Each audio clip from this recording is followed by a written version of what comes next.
Ya size anlatılan her şey yanlışsa? Tarih dediğimiz şey gerçeklerin katıksız bir yansıması mı yoksa galiplerin kaleminden çıkmış bir senaryo mu? Bugüne kadar bildiklerinizi unutun çünkü şimdi sorgulama zamanı. Maskeler gerçekten korudu mu yoksa korkuyu mu örttü? Sosyal mesafe bir bilimsel gereklilik miydi yoksa toplumu bölmenin aracı mı? Karantinalar hayat mı kurtardı yoksa özgürlüklerimizden vazgeçişin ilk adımı mıydı? Pandemide verilen avuç dolusu ilaçlar zararsız bir hata mıydı yoksa hastalığın kendisi miydi? Bu topraklarda yaşananlar gerçekten bize öğretildiği gibi miydi? Yoksa gizlenen sayfalar, susturulan sesler var mı? Resmi kayıtların ardında neler saklı? Kim, neden ve nasıl bir tarihi yazdı? Belgeler neyi gösteriyor? Peki ya gösterilmeyenler? İzledikleriniz, size sunulanlar acaba gerçeğin ne kadarını yansıtıyor? Şimdi bu sorularla gerçeğin izini süreceğiz. Hazır mısınız?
Sadece Türkiye'de değil, dünyada da en hızlı vazgeçilen pandemi önleme karantina uygulamasıydı.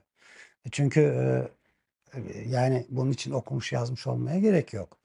İnsan zekası doğrudan e, bu karantina uygulamaların ne kadar mantıksız olduğu kanaatine vardı ve doğal olarak da yönetim, yöneticiler, iktidarlar bu uygulamadan çok hızlı vazgeçti. En hızlı vazgeçilen uygulama buydu. Çünkü mantıksızdı.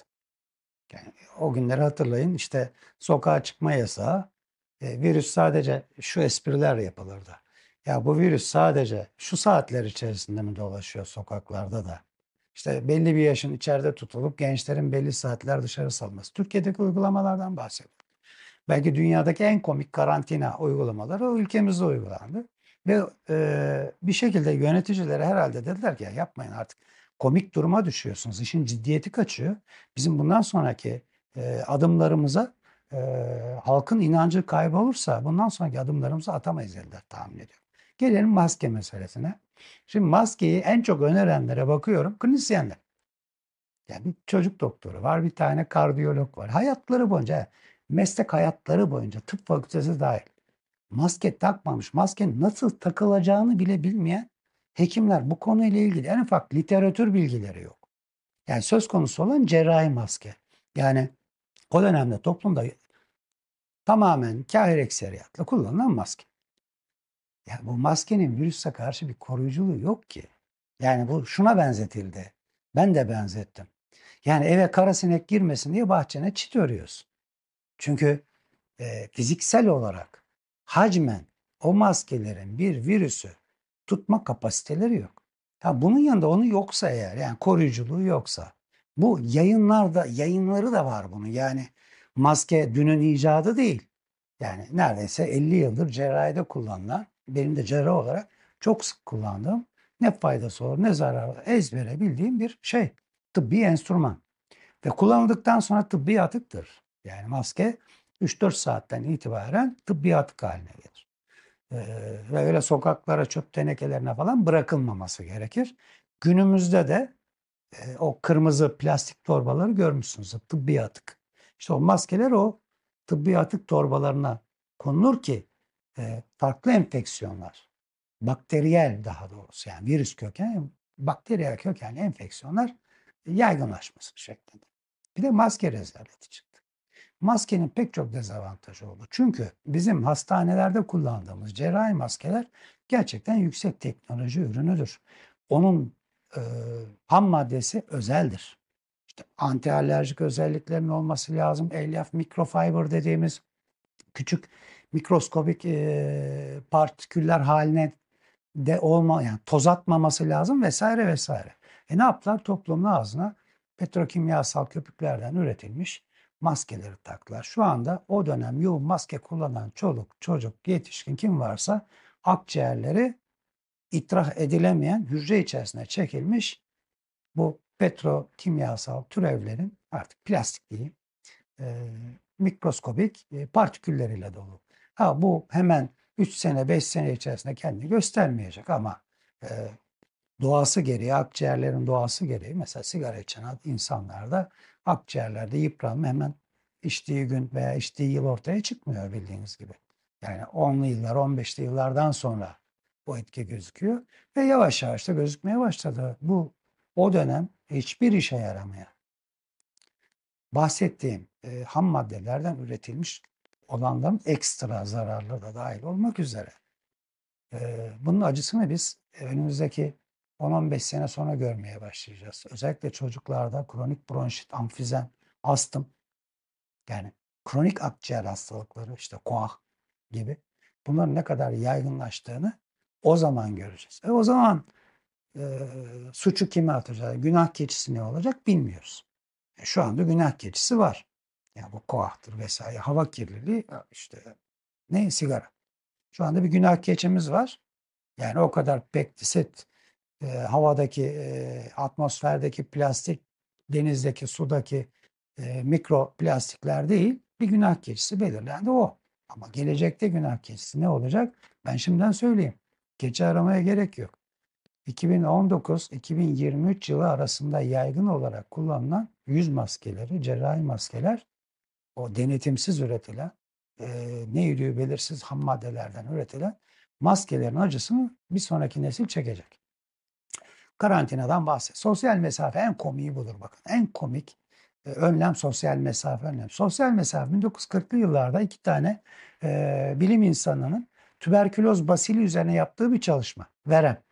Yani veremli hastaya ne kadar yaklaşırsan sana bulaşma riski ne kadar yüksek olur şeklinde yaptığı çok böyle palyatif, ilkel bir çalışma. 40'lı yıllar.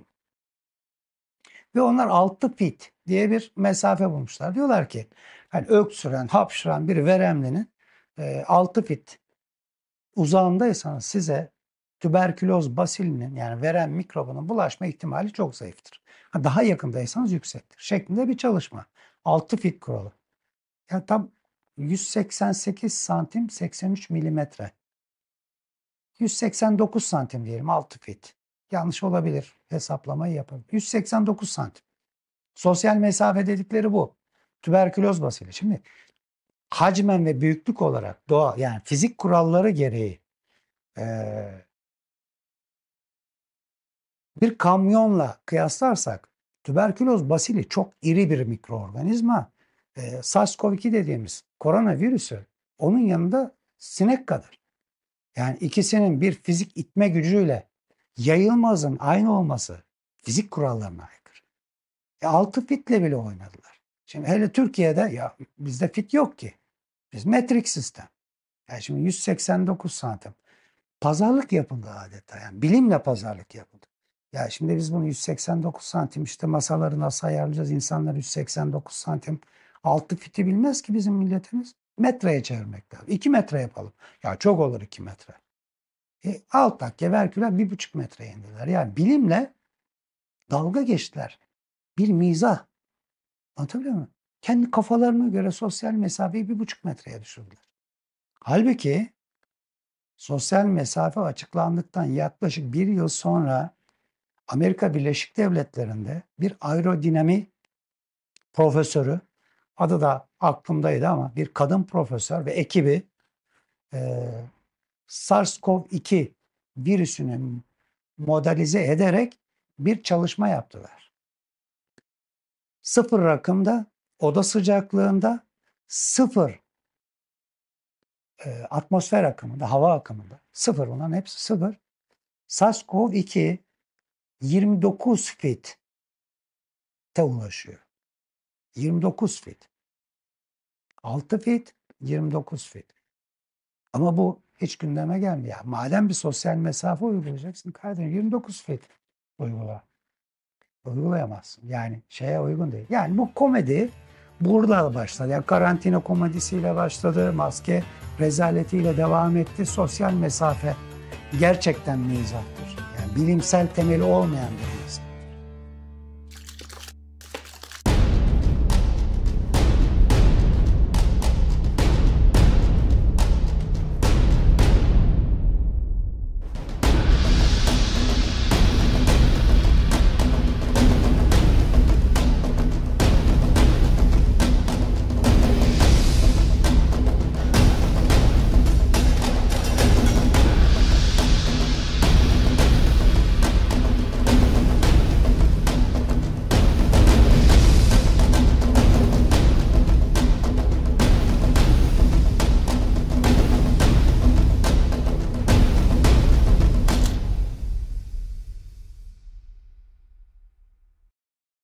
Bu kısıtlamalar sadece halk sağlığı tedbirleri miydi yoksa sosyal kontrolün yeni bir biçimi miydi?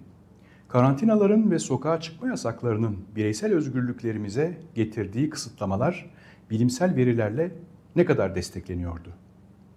Bu süreçte insan doğasının temel ihtiyaçlarından biri olan sosyal etkileşimden mahrum bırakılmanın psikolojik ve toplumsal etkilerini yeterince tartıştık mı? Bilim kuruluna bazı sorular sordum ve çoğunlukla cevap alamadım. Bir tanesini hiç unutmuyorum. Profesör Doktor Recep Öztürk otopsi çalışmaları yapıldığına dair 2 tane makale koydu gönderisine ve biz de heyecanla okuyalım dedik ve bu makaleyi okuduğumuz zaman makalenin otopsi çalışmasıyla bir alakası olmadığını, ölülerde PCR çalışması yapıldığını gördük ve bunu kendisine sorguladık. Neden böyle bir şey otopsi çalışması diye sunuyorsunuz diye. O ana kadar gerçekten ben sorgulayıcı tarafımı söyledim ancak ülkenin kurullarına karşı bir saygı çerçevesinde hareket ediyordum. Fakat o gönderiden sonra o gönderiye verilen cevap ve o gönderideki içerik mahiyetinde ben bu işi bu kurulun yapamayacağına dair kesin kanaate vardım. Sizler de şahitsiniz. Özellikle bir haberci var. Mehmet Akif Ersoy isimli haberci. Bilim Kurulu başkanlarından bir tanesini davet etti programına ve Favipiravir ile ilgili sorgulamalar yaptı ve spiker diyor ki Favipiravir etkin olmadığı söyleniyor hocam. Etkin değil mi diyor. Evet, etkin değil diyor karşısındaki bilim adamı kisvesindeki kişi. Ve ondan sonra peki neden kullanıyoruz onu bilmiyorum ben. Yani yetkinlik tartışmalı, etkililik tartışmalı, her şey tartışmalı hale büründü. O yüzden o saatten sonra biz bilim kuruluna Anabilim Dalı Başkanımız Profesör Doktor Haluk Vahaboğlu ile birlikte film kurulu ifadesini kullandık. Çünkü bir film dönüyor ortada. Orada bilim adamlarının etkinliği söz konusu değil. Yetkililiği de söz konusu değil. Salgın zamanında oluşturulan bilim kurulunun maalesef yetkin ve bu işi götürebilecek kapasitede olmamasıydı. İşlerinde tek bir tane dahi bu işlerden anlayan maalesef donanımlı genetik bilimci yoktu. Bağımsız bilim adamı da yoktu maalesef. Salgın sürecinde bilim kurulunun, DSO'nun, Anthony Fauci'nin, Amerika Sağlık Bakanlığı'nın, hükümetlerin, politikacıların söylediklerinin %99'u yalan ve yanlış çıktı. İnsanlara bile isteye yalan söylediler. Anayasayı çiğnediler. Kanunları ayaklar altına aldılar. temel hak ve özgürlükleri çiğnediler ve insanları korkutarak, işleriyle, eğitimleriyle korkutarak, ölüm korkusu aşılayarak aşı olmaya zorladılar. Biz bunu gönüllü oluyoruz diye bir taraftan da formlar imzaladılar. Maalesef bir gen transferidir, illegaldir, kanuna aykırıdır, anayasayı çiğnemektedir dediğim tweetimi sabit tweet yaptıktan sonra bazı bilim kurulu üyeleri beni gece yarıları dahi aramaya başladı. Hocam ne olur aramızda konuşalım. Ben de diyorum ki neden ben susuyorum? Susması gereken sizlersiniz. Bir bilim kurulu üyesine sordum. Beni sık sık arardı. Kıymetli hocam dedim. Siz bu aşının içeriğini sekanslandırdınız mı?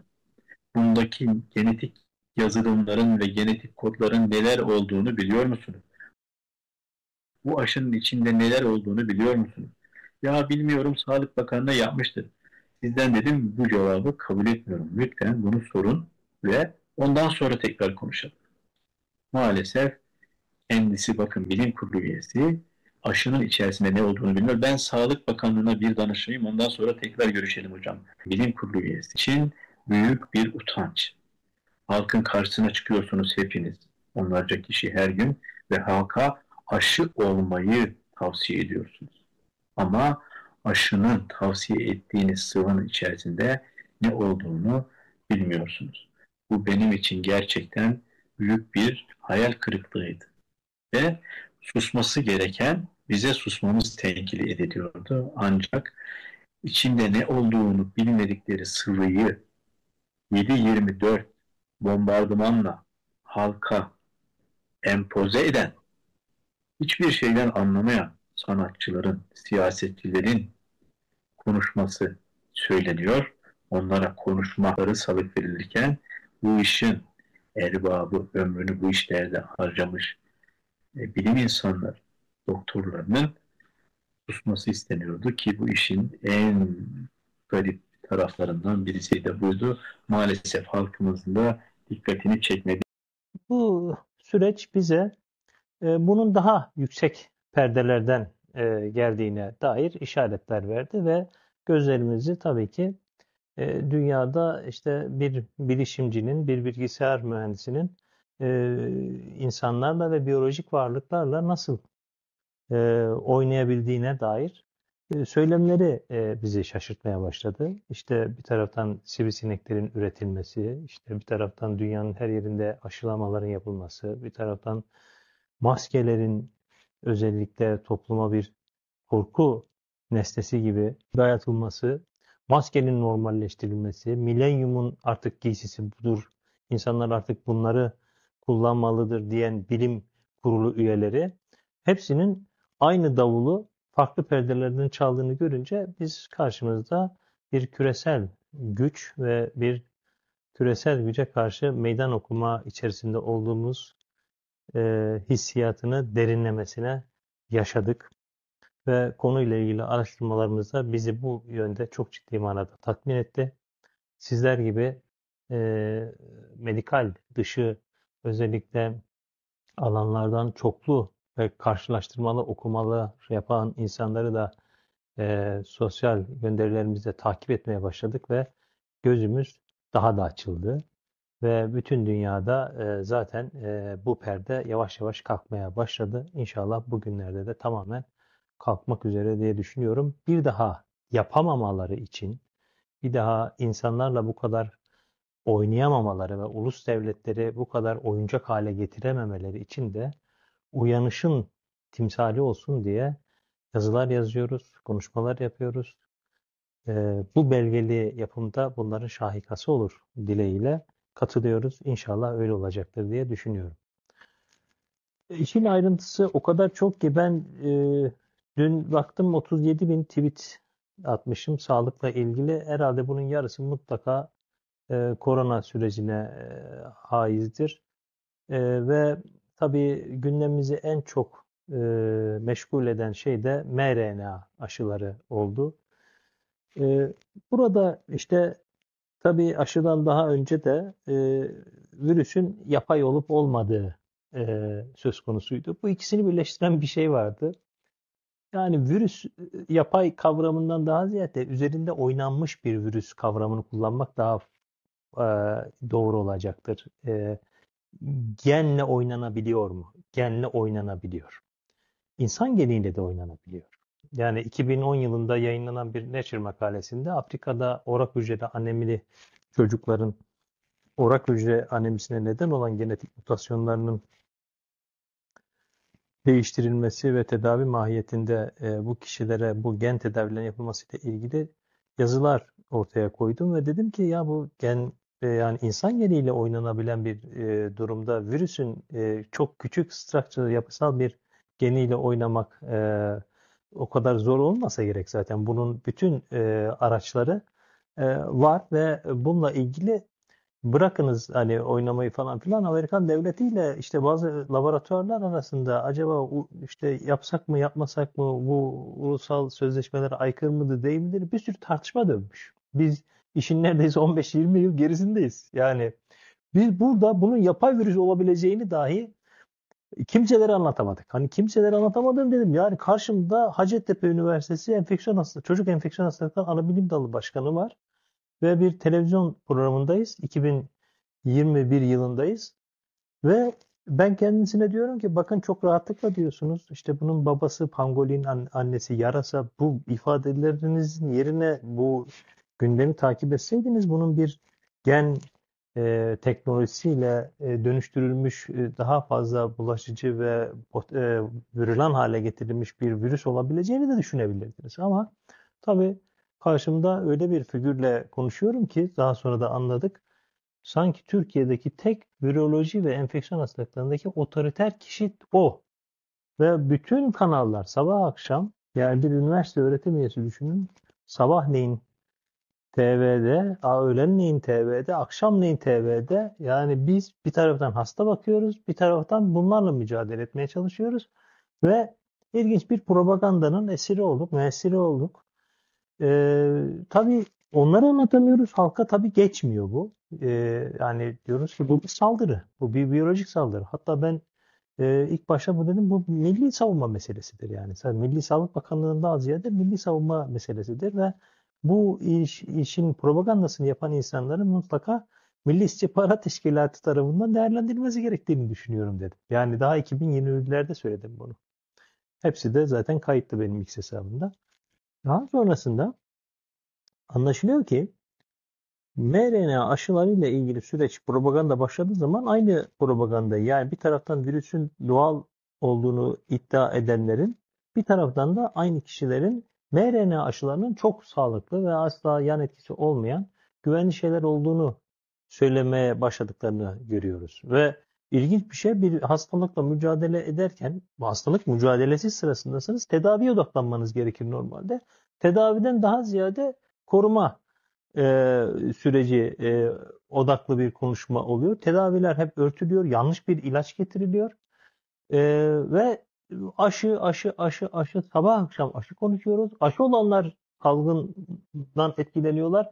Bu sefer rakamları düşürüyorlar. %100 korunma değil de işte %80'ler koruyor, %60'lar, %40'lar, %30'lara kadar indi. Yani kendi kendilerini tekzip eden, sürekli yalanlayan ve sürekli ekran önünde olan. Yani şöyle anlatabilirim. Ben bunlardan birini yaşasam mesela televizyona bir daha çıkamam diye düşünüyorum. Yani ben utanırdım herhalde. Siz bundan 3 ay önce diyorsunuz ki %100 koruyor. Hastaneye yatışı %100 engelliyor.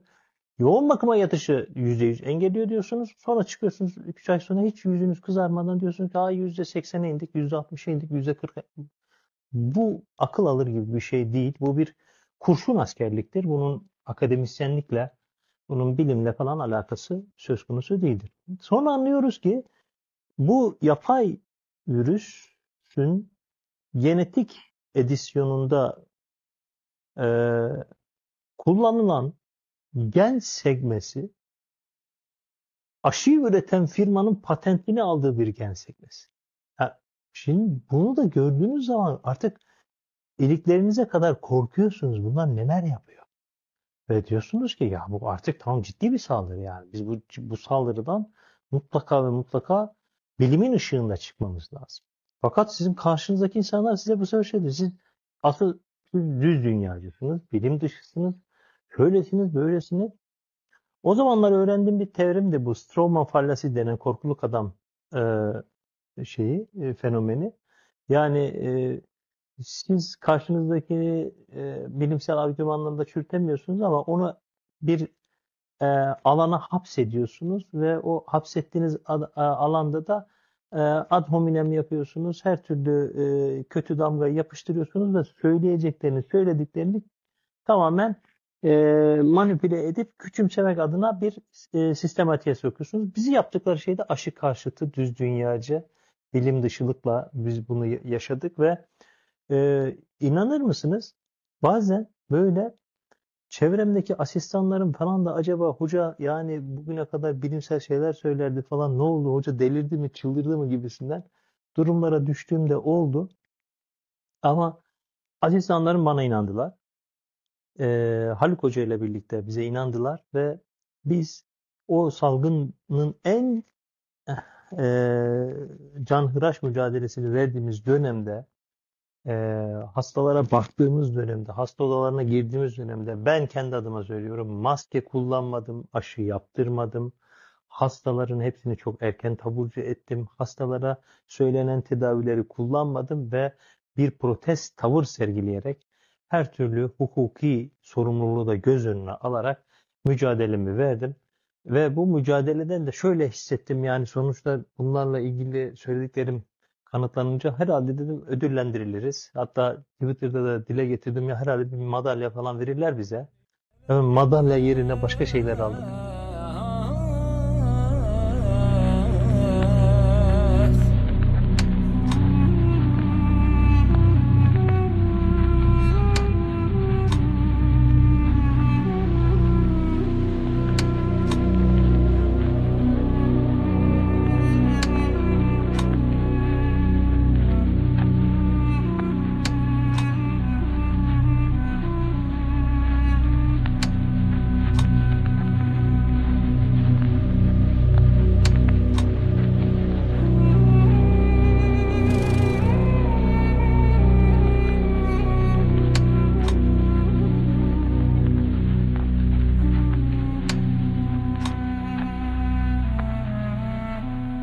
Orwell'ın dünyasında devlet gerçeği yeniden yazıyordu. Bugün ise bilgi akışının dev şirketler ve otoriteler tarafından kontrol edildiği bir çağdayız. Hangi bilginin doğru, hangisinin yanlış olduğuna kim karar veriyor? Orwell'in kitabında gerçeği kontrol eden, geçmişi kontrol eder sloganı yer alıyordu. Tarihin ve bilginin tek bir merkezden yönetildiği bu yeni düzen Orwell'ın kabusunun ta kendisi değil mi? Bu durum bizi bireysel özgürlüklerimizi kaybetme tehlikesiyle yüz yüze bırakmıyor mu? O zamanın kurgusu bugünün gerçeğine dönüşüyor olabilir mi? Yazar George Orwell'ın 1984 adlı şaheseri bireyselliğin yok edildiği ve her şeyin gözetim altında tutulduğu bir dünya çizmişti. Bugün ise maskeler, mesafeler ve her adımımızı takip eden uygulamalarla o kurgusal kabusun ne kadar gerçekçi olduğunu sorgulamadan edemiyoruz. Maskeler sadece virüsten koruma aracı mıydı yoksa toplumsal normları ve bireysel kimliği silen bir sembol mü haline geldi? Yüzümüzü kapatarak bizi görünmez kılan, bireysel ifadelerimizi gizleyen bu uygulamalar bizi kitaptaki düşünce suçu işlemekten korkan birer figüre dönüştürmüyor mu? Maskenin ardında saklanan sadece bir virüs korkusu muydu yoksa itaat etmeyi öğrenen bir toplumun sessizliği mi? Sosyal mesafe kavramı ise bizi fiziksel olarak ayırmanın ötesinde duygusal ve sosyal bağlarımızı da zayıflatan bir araç oldu. Orwell'in kitabında insanlar arasındaki sevgi ve güven yok edilmişti. Pandemi uygulamaları da bizi birbirimizden şüphe duyan, yakınlaşmaktan korkan, sürekli bir öteki tehdidi altında yaşayan bireylere dönüştürmedi mi? Bugün Orwell'in distopyasının teknolojik versiyonunu mu yaşıyoruz? O dönemde büyük birader her yerdeydi. Şimdi ise cep telefonlarımız, akıllı cihazlarımız ve sağlık uygulamalarımızla kendi kendimizi takip ettiriyor, kontrol mekanizmasının bir parçası oluyoruz. Maske ve mesafe sadece halk sağlığı önlemleri miydi yoksa büyük biraderin bizi kontrol altında tutmak için kullandığı yeni araçlar mıydı?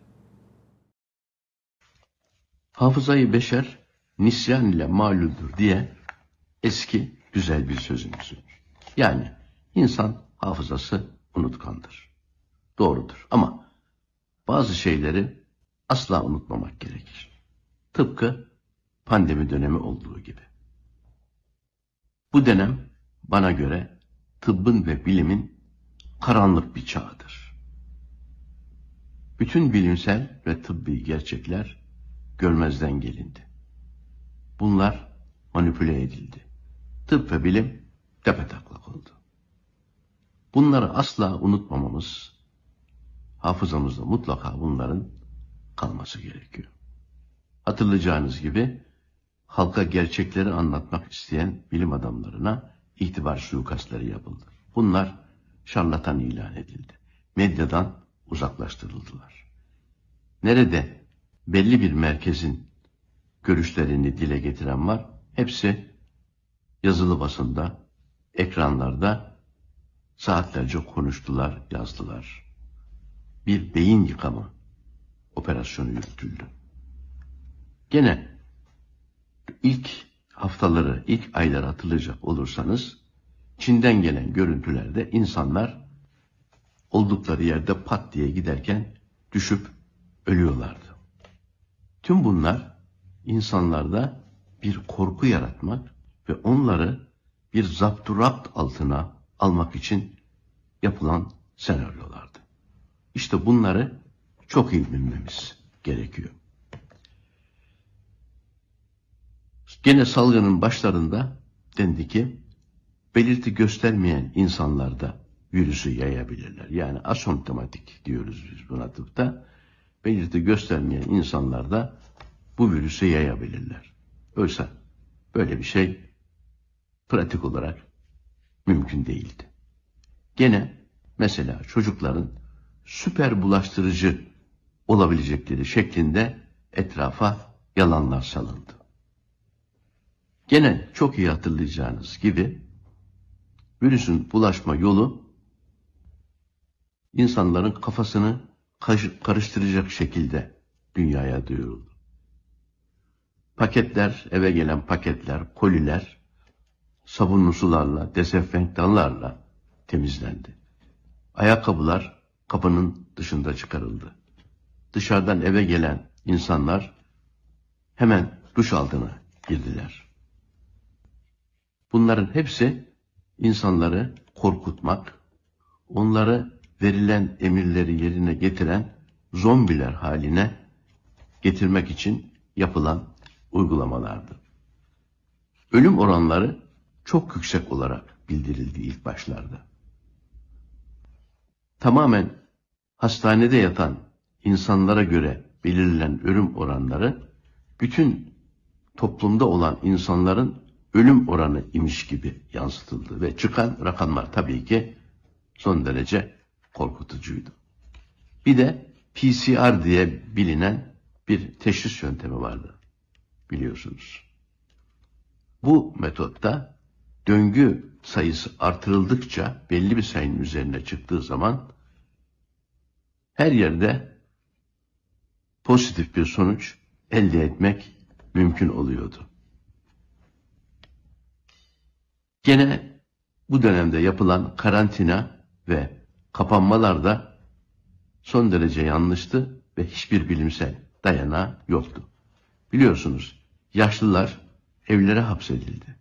Bunların dışarı çıkmaları, güneş yüzü görmeleri, hatta kendi evlatlarıyla, yakınlarıyla görüşmeleri bile sınırlandırıldı. Hatta yok edildi. Oysa bu tür davranışlar insanların bağışıklığını ciddi şekilde bozan ve onları enfeksiyonlara duyarlı kılan ve enfeksiyonların ağır geçmesine sebep olan bağışıklık sistemini bozan uygulamalardı. Gene okullar, işletmeler kapatıldı. Bunların da hiçbir tıbbi dayanağı yoktu. Virüsün açık havada da yayılabileceği şeklinde yalanlar ortaya atıldı. Ve maske. Salgının ilk günlerinde yanlış bilgiler yayan bu bilim adamları doğru bir şey söylüyorlardı. Diyorlardı ki maske bu enfeksiyonlardan korumaz. Doğruydu ama ne olduysa yukarıdan bir emir gelmiş olmalı. Yukarıdan bir yerlerden. Bu iş tamamen maske üzerine yüklendi. Hiç kimse maskesiz sokağa bile çıkamaz oldu. Hatırlarsanız tarlada çalışan bir kadın, deniz kenarında tek başına güneşlenen, denize giren insanlar kolluk güçleri tarafından neden maskem yok diye sorguya tabi tutulup bunların maske takmaları dayatıldı. Takmayanlara ceza verildi. Bütün geceyi aynı evde, aynı odada, hatta aynı yatağın içinde birbirine sarılarak geçirilen karı kocalar yolda arabalarıyla maskesiz gittikleri için çevrildiler ve neden maske takmıyorsunuz diye sorgulandılar. Gene biliyorsunuz parklardaki banklar, çocukların tahterevalli, salıncak veya diğer oyun aletleri söküldü, ortadan kaldırıldı. Maskeye çok büyük bir hikmet yüklendi. Mesela uçakların check-in yapılan kısımlarında insanlar sosyal mesafe diye bir şey çıkarılmıştı biliyorsunuz. 2'şer metrede mutlaka durmaya mecbur edildiler ama aynı insanlar uçaklarda yan yana oturdular. Uçağa girdiklerinde maske taktılar, tamam, ama bir şey yemek ve içme sırasında herkes maskelerini çıkarıyordu. Ya bu nasıl akıllı bir virüstü ki yemek yiyen, su içen insanlara bulaşmıyordu. Ve kimse de ya biz aptal mıyız, siz ne yapıyorsunuz demedi. Bunları unutmayın. Pandemi dönemi içerisinde özellikle konuşmam herkesin dikkatini çekti. Yani bundan önce yıllarca yurt dışında bir bilim insanı olarak çalışıyorsun. Sesini soluğunu çok fazla duymadık. Sonra Covid döneminde neden özellikle çıkıp konuşma gereği duydun? Dikkat mi çekmeye çalışıyorsun? Toplumun ilgisini çekerek yoksa belli bir buluşun var da onun pazarlaması için bir girişim midir bu? Tarzında enteresan bir yaklaşım oldu. Belki haklıydılar da ortada hiç olmayan zaman zaman konuşulan işte başarılarıyla bir iki yerde küçük köşe yazılarında belirmiş bir insanken birdenbire hele de çocukluğundan beri utangaç ve toplum önünde konuşmaktan zevk almayan bir insan olarak çıkıp böyle akan ırmağa ters yönde yüzerek herkesin önüne çıkmak benim için çok kolay olmadı. Fakat bunun başlama sebebi aslında bu nasıl söyleyeyim bu kendime olan güven 2000'li yılların başında başladı. Çünkü benim Finlandiya'da kaldığım süre içerisindeki bir buluşumuz vardı. Onun detaylarına girersek çok vakit alır ama bu buluş özellikle biz kanda kireçlenme yaptığını iddia ettiğimiz çok minik nanopartiküller bulduğumuzda aşılarla çalışıyorduk. Ve aşıların özellikle viral aşıların üretildiği bir besiyeri vardır. Buna biz hücre kültürü diyoruz.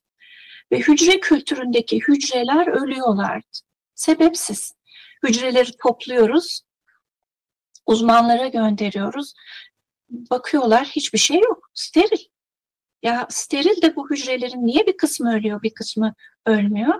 Dediler ki kullandığınız serumu değiştirin. Çünkü hücre kültürlerinde kullandığımız bir serum vardır. Biz buna fetal bovine serum diyoruz. Yani bayağı da insani olmayan yöntemlerle elde edilen bir serum bu. Bu serum hamile inekler düşük yaptırılıyor. Fetüs alınıyor ve onun kanı tamamen alındıktan sonra binlerce fetüsün kanı, işte bu belki de benim bulunduğum ofis kadar bir odada, havuzda toplanıyor. Daha sonra sterilize ediliyor. Sterilizasyon yöntemi de filtreler. Filtrelerden geçtikten sonra hücre kültürlerine steril mamul olarak kültürlerde kullanmak için elimize geçiyor. Şimdi serumu değiştirince bazı serumlarda hücrelerin ölmediğini, bazılarında öldüğünü gördük. Demek ki steril bile dese orada bir şey var. Biz aşıları üretiyoruz, bunu da üretiyoruz ve aşıları da steril filtrasyondan geçirerek pürifiye ediyoruz. Her neyse bu tespit edemediğimiz şey doğal olarak aşılara da gidiyor. Sonra biz bunu daha çok geliştirdik. Detaylı olarak teknikler geliştirdik kendimizce ve Amerika'nın, ismini vermeyeyim, en büyük filtre şirketiyle bağlantı kurduk. Dedik ki arkadaş, sizin serumlarınız steril değil. Bunda bir şey var, ya toksik bir kimyasal bir şey var, ya bir mikroorganizma var. Bu hücreleri öldürüyor ve biz bunu özellikle polio, çocuk felci demek değil mi Türkçesi, polio aşılarında gördük ve Amerika'daki polio aşılarında. Bu arada ortalık kaynamaya başladı. Filtre şirketleri rahatsız oldu, aşı firmaları son derece rahatsız oldu. Bu yıllar 1998-99 dönemi. Sonra bizi FDA'den ve NIH'den çağırdılar. Bir de tıp doktoru arkadaşım var. Birlikte buluşup yaptığım arkadaşım. Dediler ki gelin Washington'a, bize bir anlatın bakalım. Yani bu neyin nesidir? Detaylarla, elimizdeki verilerle bu steril denilen serumdan izole ettiğimiz mikroorganizmalarla biz şeye gittik. FDA'ya gittik. FDA'de Washington'da çok büyük bir toplantıda ben sunucu olarak anlattım buluşumuzu ve o yıl bulabilirler, ilgisini çekenler Google'da göreceklerdir. Washington'dan sonra da Florida'ya uçtum ve orada bunu ilan ettim bütün bilim dünyasına. Fakat bilim dünyasına ilan etmeden önce bana NIH'te söylenen bir laf var. Senin bu söylediğin şey çok iddialı bir şey. Sen benim karımın cebindeki vize kartını mı almaya çalışıyorsun? Şimdi hani o zamanlarda o kadar toyum ki anlamadım ne demek istiyor. Çünkü ne alakası var? Çünkü demek istediği şey orada besbelli. Para akışını engelleyecek çok büyük bir çarka çomak sokuyorsun. Bu pek hoş bir şey değil. Çok iddialı bir şey. Destek de görmeyebilirsin ama çok büyük köstek görürsün tarzında uyarılar aldım. Dolayısıyla bu savaş Covid dönemi başlamadı. Ta o yıllarda 1998'li 99'lu yıllarda özellikle Finlandiya hükümetinin bu tür buluşlara çok büyük desteği vardır. Tabii bir avuç ülke, 5 milyonluk ülkede bir buluş varsa destek olalım diyorlar. Bir anda tabii onların da desteğiyle gittim ve biz bunu açıldık. Açıldığımız andan itibaren de çok büyük ilgi görmekle birlikte kendimizi gerçekten bir fırtınanın içerisinde bulduk. O kadar büyük saldırı aldık ki işin ilginç tarafı Türkiye'den de geliyor bu saldırı. Ve hani konuşurken bir bilimde önemli olan şey elinizde somut bilgiler olması lazım. Dini tartışma gibi tartışmaya girerseniz Covid döneminde olduğu gibi hani bir Hristiyanla bir Müslümanı oturtun, benim dinim daha iyi tartışmasını yapın, nereye varırsınız, horoz dövüşüne dönüşür. Ya da hatta bir Müslümanlık grup içerisinde hani bir Şiiyle bir artık hani değişik mezheplerden insanları toplayıp konuştuğunuzda bunların sonucu hiçbir şeye varmaz. Bu çünkü inanıyorum ki diye konuşmalarla bir yere varır. Şimdi bilimde inanıyorum ki olmaz. Bilimde elindeki veriler nedir olur. Covid döneminde inanıyorum ki yine çok duymuşsunuzdur. Somut hiçbir veri olmadan inanıyorum ki siz nereden biliyorsunuz? Hani böyle dini kavga tarzındaydı bütün tartışmalar. Ve benim çıkıp konuşmamın sebebi biraz uzun bir girizgah oldu. Bu girişim çok uzun oldu ama herhalde anlamışsınızdır nereden geliyor. Yani bu işin zaten aşıların kontamine olması, yani içinde olmaması gereken bir takım kimyasalların, hatta gözle görülmeyen virüslerden bile küçük partiküllerin var olmasının ileride çok büyük sağlık sorunlarına sebep olacağının kavgasını veren birey olduğum için ve bu kavgada bayağı ciddi bir şekilde tokatlanmış, dayak yemiş, yani her alanda zorluklarla karşılaşmış ama bu zorluklar sırasında çok güzel eller de elimizi tutmuş ve bir şekilde suyun yüzeyinde tutmuş insanlarla çalışmadan gelen bir güçle ben herkesin karşısına çıkıp o birikimlerle, o bilgilerle, o bilgilerin birikimiyle konuşma isteği duydum.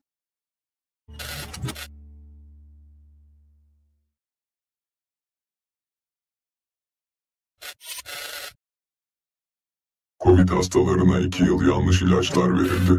Etkisizmiş diyerek 2 yıl sonra kaldırdılar. Uzman doktor Orhan Kara, Gerçek Covid-19 adında bir kitap yazdı. Malatya'da yerel gazetelerde demeç verdi. Hastalık sandıklarının 8+8 şeklinde verilen Favipiravir adındaki bu ilaçların yan etkisi olduğunu fark ettiklerini açıkladı. Kaç kişi yanlış ilaçlardan, yanlış tedavilerden öldü? Kayıtlara Covid diye geçen ölümlerin kaçı gerçekte Covid, kaçı yanlış ilaçlar, hastane enfeksiyonları, erken entübasyon nedeniyle oldu. Korku imparatorluğu yaratmak, insanları aşılara sürüklemek için.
Pandemi döneminde Covid hastalarına sabah 8, akşam 8 adet verilen Favipiravir ve hidroksiklorokin ilaçları. Bu ilaçlar salgının ilk günlerinde mucize ilaç olarak tanıtıldı. Herkesin dilindeydiler. Devletin ve sağlık otoritelerinin güçlü desteğini almışlardı. Peki sonra ne oldu? 2 yıl gibi kısa bir sürede bu mucize ilaçlar sessiz sedasız tedavülden kaldırıldı. Bu durum bizlere pandeminin sadece bir sağlık krizi olmadığını, aynı zamanda bir bilgi krizi olduğunu da gösterdi. Hangi bilgi doğruydu, hangisi yanlıştı? O dönemde bu ilaçları sorgulayanlar adeta hain ilan edilmişti. Ancak zaman bazı soruların ne kadar haklı olduğunu ortaya koydu. O dönem bu ilaçların kullanılmasına şiddetle karşı çıkan hekimler haklı çıkmışlardı. Ancak söyledikleri bununla sınırlı değildi. İlaçların ölümleri arttırdığını söylüyorlardı. Televizyon ekranlarında bu ilaçları mucize diye tanıtanlar ise daha sonra ilaçların etkisiz olması nedeniyle kaldırıldığını iddia etmekteler. Haklı çıkanlar ise görmezden gelinirken yılanların halkı yönlendirmesi her daim devam etti. Medya yanlış tarafa danışmakta ısrarcı oldu. Pandemi dönemini belki de hani biraz önce bahsettiğimiz kara mizah, sosyal mesafe vesaire değil de trajedik olan bir dönem var, pandemi dönemi. Tedavi protokolleri. Yani COVID'li hastalara ne tedavi uygulanacak? İşte şu anda herkes 8+8 Favipiravir uygulaması konusunda ve bunun ne şekilde uygulandığı konusunda işte pizza kutusu gibi evinin önüne kutuyla atılıp sağlık görevlisinin hızla uzaklaşması. Bunlar da tabii ki gelecekte kitaplara, dokümanter prodüksiyonlara yansıyacaktır. Orada mutlaka yer verilecektir. Ama beni en çok üzen hidroksiklorokin. Hidroksiklorokin COVID hastaları için mucizevi bir ilaç. Hem tedavide hem de koruyucu olarak topluma lanse edildi. Bir sıtma ilacı. Bildiğiniz gibi sıtma bir virüs hastalığı değil, bir protozoa, yani bakteri bile değil, bir asalak. Bu sıtma ilacının insanları COVID hastalığına karşı koruduğu, COVID olanların da hidroksiklorokin kullanarak daha hızlı şifa bulduğuna dair hiçbir bilimsel kanıta, deneye, çalışmaya dayanmayan bir iddia ortaya atıldı. Bu iddia çok tuttu. Trajik olanını anlatacağım şimdi. Hatta o kadar çok kulaktan kulağa yayıldı ki halk eczanelere adeta hücum etti. Kinin, hidroksiklorokin raflarda yok sattı. Sağlık Bakanlığı hemen dedi ki ya bir dakika dur. Madem böyle mucizevi bir ilaç var, buna bizim el atmamız lazım. Sağlık Bakanlığı bütün eczanelerde, eczacı depolarında ne kadar hidroksiklorokin varsa el koydu. Türkiye Cumhuriyeti Sağlık Bakanı Fahrettin Koca el koydu. Hidroksiklorokinin eczanelerden satışı yasaklandı. Tamamen devlet tekeline alındı. Dediler biz bunu hastalarımıza biz vereceğiz. Bu arada tabii biz yeni çıkmış olan bir şeyde kimse ne yapacağını bilmediği için aklına gelen ne varsa denemeye başladılar. İşte kinin faydalıymış diye bu sefer bakanlık herkese kinin evine servis etti. Servis edilen kininlere bağlı çok fazla insanın başı ağrıdı. Çok ağır konuşmayayım ama yani bilmediğiniz bir şeyi, hiçbir şey bilmiyorsanız, üstelik adamın da bir şikayeti yoksa siz buna dayatırsanız ben bunu illa içireceğim sana diye, bunların bir kısmı zaten kinine bağlı kalp sorunu yaşamaya başladılar. Piyasada etkili olabileceğini düşündüğümüz antibiyotikler, biz de tabii burada kendi çevremizde konuşuyoruz, görüşüyoruz. Bir tanesi mesela baktım, bizde genel prensip antibiyotik virüse etki etmezdir ama öyle değil işler. Yani detaylı okuduğunuz zaman tabii ki virüse etki eden antibiyotikler de var. Söylediğimiz anda alabildiğimiz 1-2 kutu bir kenarda bulunsun diye aldık. Ertesi gün bakanlık yasak getirdi, alınmayacak diye. Ne varsa etkili olabileceğini söylenilen hepsi kontrollü satışa sokuldu. Piyasada antivirallerin ne kadar etkili olduğu zaten bilinmiyordu. Ama sonunda döndüler, dolaştırdılar. Çok fazla uzatmadan işi biz bu aşıyı ürettik diye özellikle de messenger RNA aşısına getirdiler. Çünkü messenger RNA aşısının aslına bakarsanız hazırlanması ve uygulanması ilk defa bu pandemide gerçekleşti. Bütün dünyaya uygulandı, daha kısa sürede üretilebiliyor diye. Hatta bunun için insanlar parlatıldı. Yarın bir gün bu parlatılmış insanların insanlık suçlarına dahil edilmeyeceğini de kimse söyleyemez. Yetmedi. Fahrettin Koca dünyanın en büyük hidroksiklorokin üretim fabrikasının açtığını müjdeleyerek halkımıza duyurdu. Dedi ki dünyanın en büyük hidroksiklorokin üretim fabrikasını açtık. Sadece Türkiye'nin değil, dünyanın hidroksiklorokin ihtiyacını karşılayacağız. Aradan birkaç ay geçmedi. Bağımsız 4 çalışma şunu ortaya koydu ki hidroksiklorokin kullanan COVID hastalarında ölüm oranı kullanmayanlara göre 5 kat daha yüksek. Yani hidroksiklorokin COVID hastalarında %500 ölüm oranını arttırıyor. Hemen apar topar bütün dünyada Avrupa ülkeleri, Amerika Birleşik Devletleri'nde COVID hastalarında hidroksiklorokin kullanımı yasaklandı. Protokolden çıkarttı falan diyorlar da kendine. Hayır, yasaklandı. Ancak Türkiye'de 11 ay daha, bu yasaktan 11 ay daha COVID hastalarına hidroksiklorokin kullanılmaya devam etti. Bunun bugünkü anlamda tam Türkçesi nedir? Katliamdır. Bile isteye cinayettir. Tahammüden cinayettir. Bak, bilimsel olarak öldürücülüğü kanıtlanmış. Bütün dünyada yasaklanmış, gelişmiş Avrupa ülkelerinde, Amerika Birleşik Devletleri'nde. Bu işin öncüsü olan ülkelerde. Yasaklanmış. Sen 11 ay daha niye kullanıyorsun kardeşim? Şimdi o fabrika nerede? Ne üretiyor? Kime satıyor? Çünkü dünyada sıtma Remdesivir Favipiravir gelinceye kadar ikinci büyük hata böyle 8+8'ler falan değil. COVID hastalarında overdose dediğimiz çok yüksek doz kortikosteroid kullanımıydı. Kortizon kullanımıydı. Yüksek doz ama anormal dozlardı. Kortizon kullanımı. Diyeceksin ki hocam niye büyük bir hata? Kortizonun asıl işi savunma sistemini yerle yeksan etmektir. İmmün sistem çökerticidir. Savunma sistemini ortadan kaldırır. Belli dozlarda baskılar, belli dozlarda tamamen ortadan kaldırır. Bu hastalara maalesef erken entübasyon, hastane enfeksiyonları bu konulara hiç girmiyor.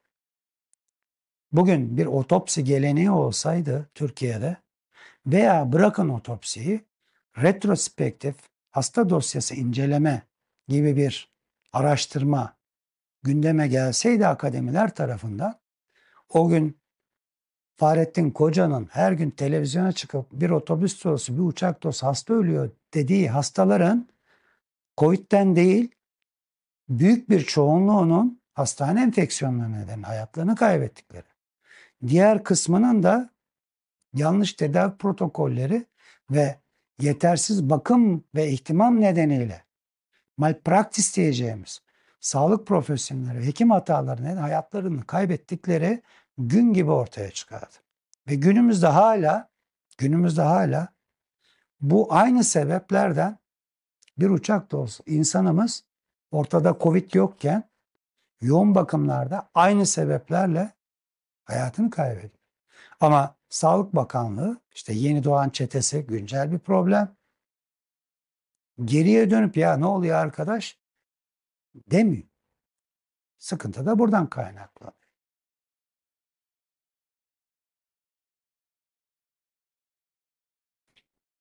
Hastalıkla ilgili o dönemde evet ilaçlarla ilgili geri bildirimler yaptılar. Bazı yerlerde bu ilaçları deneyelim diye çıktı ama vakalarla ilgili yine söylüyorum. O zaman da söylemiştik. Ölüm oranlarında bariz bir artış yok. Bununla ilgili vakalar açısından bir artış yok. Ama tedavide inanılmaz abuk subuk tedavi protokolleri var. Şimdi birileri bunu yazmış ama yahu kardeşim hastayla ilgili bir değerlendirme yapmaksızın bana biri anlatsın yani.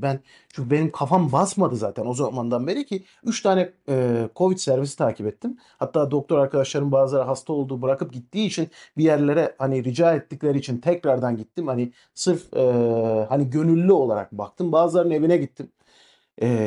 15 yaşında, 16 yaşında ya da 20 yaşındaki bir adama da aynı tedavi veriyorsunuz. 95 yaşındaki bir adama da aynı tedavi veriyorsunuz. Kardeşim böyle bir şey olabilir mi? Hastalık yok, hasta vardı. Biz sistem bu şekilde büyütüldük ya da bu şekilde yetiştirildik. Her zaman bu olmak zorunda zaten. Sonra bununla ilgili değerlendirme yaparken ilaçların yan etkisi. Kardeşim Favipiravir ilk tescil aldığı bölge Japonya'dır. Yani Favipiravir Japonya'da tescil aldı. Bununla ilgili üretildi ama adamlar kullanmıyor. Kardeş insan sormaz mı ya? Onlar niye kullanmıyor da biz kullanıyoruz? Sonra bunlarla ilgili yan etki protokollerine bakmanız lazım. İlacı kullanacaksınız bir şekilde, bu şekilde de genel kullanacaksınız yükleme dozuyla falan. Bakarsınız %19.9 hasta grubunda, %19.95 hatta kimyasal pnömoni yaptı ve bununla akciğer infiltrasyonunu arttırdı ve ciddi miktarda akciğer infiltrasyonuna bağlı, kimyasal pnömoniye bağlı akciğer kapasitesini azalttığı gösterilmiş. Ve bu tarz bir yan etki görüldüğünde hastalarda tedaviyi kesin diye uyarı var ilacın içinde. Ya prospektüsünde var. Ya ben yani yine algılayamıyorum. Yine söyledim. O zaman doktor arkadaşlarla kavga ettik. Bazıları bana bayağı böyle işte serzenişte bulunduğu çalıştığım yerlerdeki başhekimler falan da bana bayağı bir gerginlik oluşturdular. Dedim kardeş sorumluluk bana ait. Ben hastalar benim. Yani siz kalkıp da bunun içine dışarıdan giremezsiniz. Ne Sağlık Bakanı var burada, ne Sağlık Müdürü var burada, ne başka bir şey. O hastaya vicdani olarak ya da Allah'a sorumluluk olarak ben varım yani. Ben sorumluyum. Siz değilsiniz ki. Sen hariçten gazel okuyarak bana tedavi öğretemezsin ki. Hastanın kalp yetmezliği var. Hastaya yok efendim yüksek doz steroid. Kardeşim mineralokortikoid etkisi olduğunu biliyorsunuz metilprednizolonun. Kalkıp hastaya mineralokortikoid etkisi çok yüksek bir ilaçla kalp yetmezliği hastasına verirseniz hasta ARDS'i olmadan önce tamam bu sefer kalp yetmezliğinin yüklenmesinden ölür kardeşim. Yani bu tedavi protokollerini bireysel hale getirmekle ilgili bir acayiplik oldu. Bakın dikkat edin yaşayan hastaların çok büyük bir kısmı hastanın durumuna göre tedavinin manipüle edildiği hastalardır. Ki bunlarla ilgili zaten reaksiyonel anlamda herhangi bir problem yaşanmadı. Ama hastaya evde tedavi verdiler. İşte 8+8 favipiravir tedavisi. Hastalardan 5'te biri 19.9 dediğim grup gerçekten ciddi bir orandır. 5'te biri daha progresif kötüleşince bu hastalar hastaneye yatırıldı. Tedavi protokolleri yine söylüyorum hastaya özgü değil standart bir protokole yönelikti. Ona bağlı tedaviler verildi. Tabii ki hastalarda ciddi komplikasyonlar görülmesi doğaldır.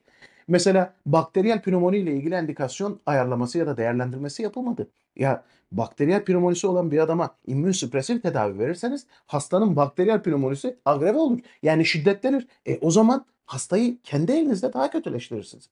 Bunları da söyledik. Dedik ki bireysel davranın. Adamın astımı var. Solunum zorluğu astımla ilgili.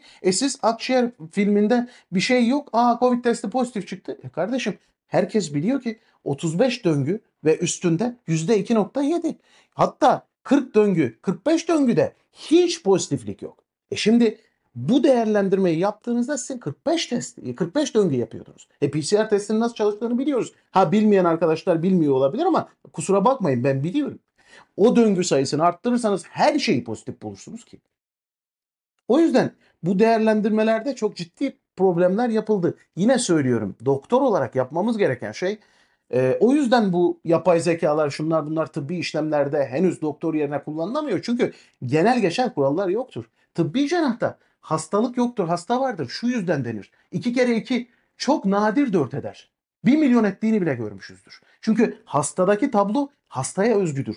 Çünkü hepimiz birbirimizden çok başka yapılarız. Yani Allah sistemi öyle bir yaratmış ki hiçbirimizin parmak izi diğerininkiyle aynı değil. Hiçbirimizin bir hücresindeki DNA diğerininkiyle aynı değil. Ve bundan önceki de aynı değildi. Bundan sonra da aynı olmayacak. Yani o kadar birbirimize özgüyüz ya da kendimize özgüyüz ki bizden bir tane daha yok. O yüzden hastalıklarımızın görüntüsü de başka başka oluyor. İşte bu yüzden insan zekasına ihtiyaç var ve bununla ilgili genel geçer tedavi protokollerini uygulayamazsınız. 2019 yılında medya propagandasıyla başlayan bir sözde bir pandemi dönemi ve en sonunda da filmin en sonunda da dünyanın messenger RNA ile aşısıyla, sözde aşısıyla, aşılanmasıyla biten bir senaryo yaşandı.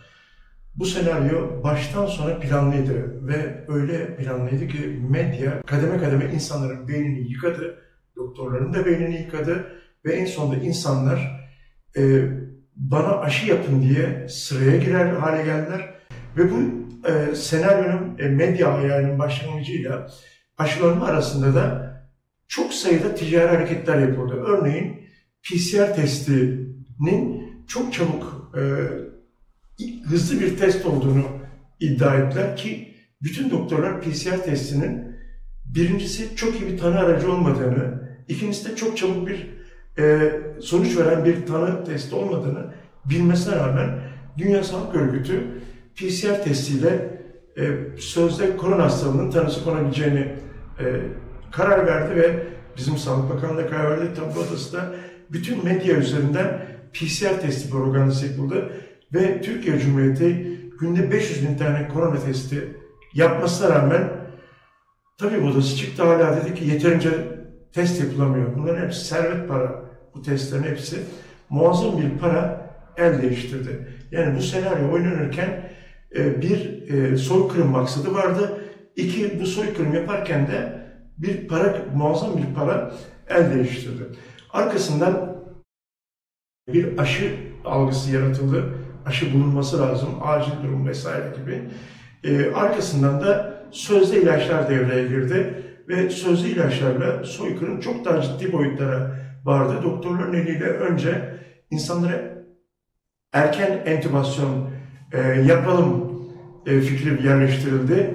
Arkasından ilaçlar üzerine kullanılırtıldı ve bu ilaçların çok fayda ettiği %50 hayata kavuşturduğunu iddia edildi. Bu sözde bilimsel veri yayla insanlara bir tümar ilaç kullandırılarak yapıldı, ölüme sevk edildi ve en sonunda da bu ölümlerden kurtulmak istiyorsanız messenger RNA aşısını olacaksınız, ölümden kurtulacaksınız. Aşı çok güvenilir, süper bir buluş. İki de Türk var işin içinde. Toplumun inanması için her türlü çaba sarf edildi. Aşının, messenger RNA aşısının bir salgın sırasında yeterince araştırma yapılmasa da zaruretten dolayı geçici bir ruhsatlandırması vardı ve milyonlarca insana ve dünya çapına düşürürseniz de milyarlarca insana bu aşı yapıldı. Peki yıl 2025 bu kadar faz 3 evresinde bu kadar kişiye aşı yapıldı. Bu aşının ruhsatı var mı? Hayır, kalıcı ruhsatı yok. Niçin? Çünkü kar zarar hesabına vurulduğu zaman zarar ettirdiği anlaşıldığı için ruhsatı yok bu aşının. Eğer gerçekten güvenilir olsaydı şimdiye kadar kalıcı ruhsatı çıkardı. Ve dünyanın birçok ülkesinde yasaklama boyutlarına gitmezdi bu aşının kullanılması, aşı yasaklama boyutuna gitmezdi.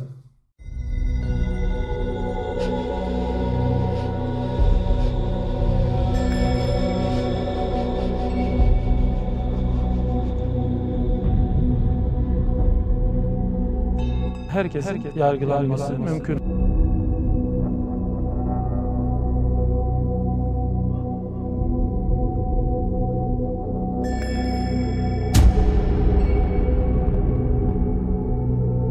Bile isteyeceğiz. Tahammülen cennet.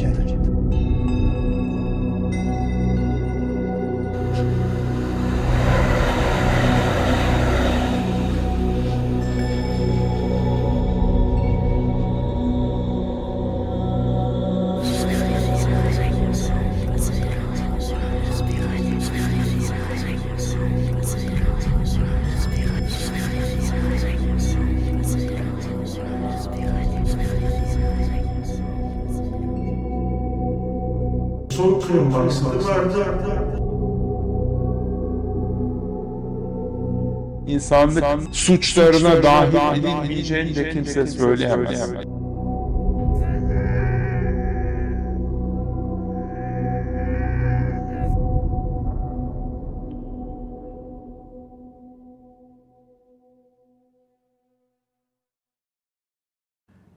Pandemi döneminde alınan kararların, verilen sözlerin ve dayatılan uygulamaların ardından şimdi de hesap verme kavramını sorgulamanın tam zamanı. Bu sadece hukuki bir süreç değil, aynı zamanda derin felsefi bir yüzleşme. Sorumluluk yalnızca yapılan eylemlerin değil, aynı zamanda eylemsizliklerin de bir sonucudur. Toplumları, bireyleri ve en nihayetinde yaşamları derinden etkileyen bu kararların ardında kimler vardı? Onlar kendi vicdanlarında bu yükü nasıl taşıyorlar? Hesap verme, geçmişle yüzleşmek ve gelecekte benzer hatalar yapmamak için elzemdir. Eğer sorumlular eylemlerinin sonuçlarıyla yüzleşmezse bu bir nevi ahlaki boşluk yaratır. Bu boşluk adaletsizliği normalleştirir ve gücü elinde bulunduranların pervasızlığını artırır. Hannah Arendt'in kötülüğün sıradanlığı üzerine düşünceleri bize sorumluluğun sadece büyük, canavarca eylemlerde değil, sıradan kararlarda ve sessiz kabullenişlerde de gizlenebileceğini anlatır. Peki bu büyük sınavda sorumlular gerçekten hesap verecek mi? Yoksa tarihin tozlu sayfalarına karışıp gidecek mi bu sorular? Ve bizler sıradan vatandaşlar olarak bu hesap sorma sürecinde ne kadar kararlı olacağız? Adalet sadece mahkeme salonlarında mı tecelli eder yoksa toplumsal hafızamızda ve vicdanımızda da bir yer bulur mu? Esasen Sağlık Bakanlığı ve Bilim Kurulu, mesela Bilim Kurulu ile alakalı gerçeği konuşmak gerekirse Bilim Kurulu anayasal statüsü olan bir kurul değil. Yani alelade sanki bir araya getirilmiş ve kurul adıyla önümüze, karşımıza çıkarılan bir kurul. Onların aldığı kararlar bir tavsiye niteliği olarak kabul edildi hükümet tarafından.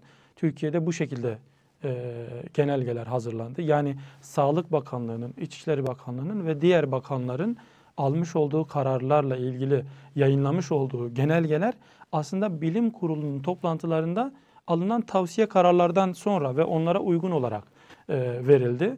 Dolayısıyla burada eğer aşı sonrası bir suç tespiti yapılabilirse ve işlenen suçun mRNA sıvısıyla illiyet bağı tespit edilebilirse gayet tabii bu hususta Bilim Kurulu ve Sağlık Bakanlığı yetkilileri de dahil olmak üzere bu hususta yönlendirme ve zorlama yapan herkesin yargılanması mümkündür. Ancak bu ciddi bir soruşturma gerekmektedir. Bu hususta kanaatimizce Ankara'da bir çatı soruşturması başlatılarak yani yaşanan ölümlerin, kalp krizlerinin ve buna benzer tıbbi rahatsızlıkların mRNA deneysel sıvıyla alakalı illiyet bağının tespit edilmesi gerekiyor. Bu tespit sürecinin de bağımsız hukukçular, bağımsız bilim insanlarıyla beraber sürecin yürütülmesi gerekiyor.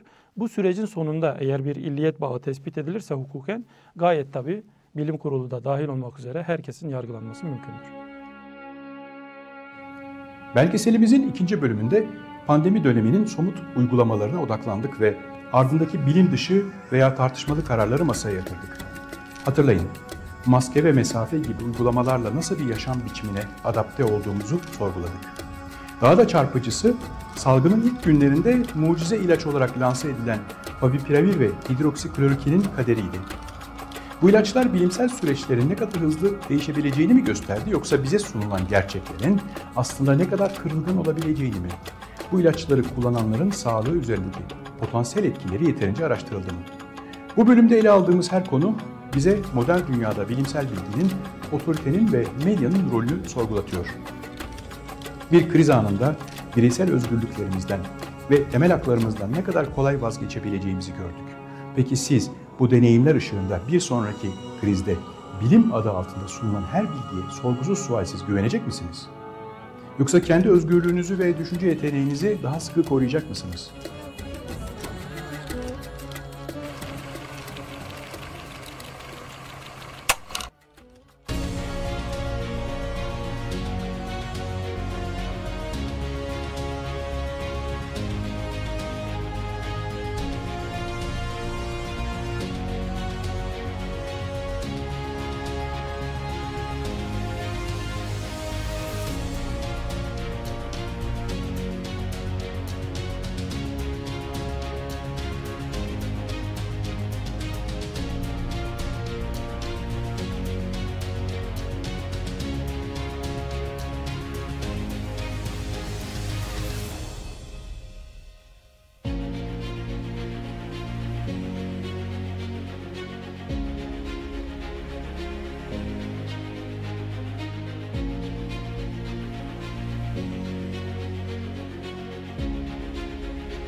Zehra Güneş.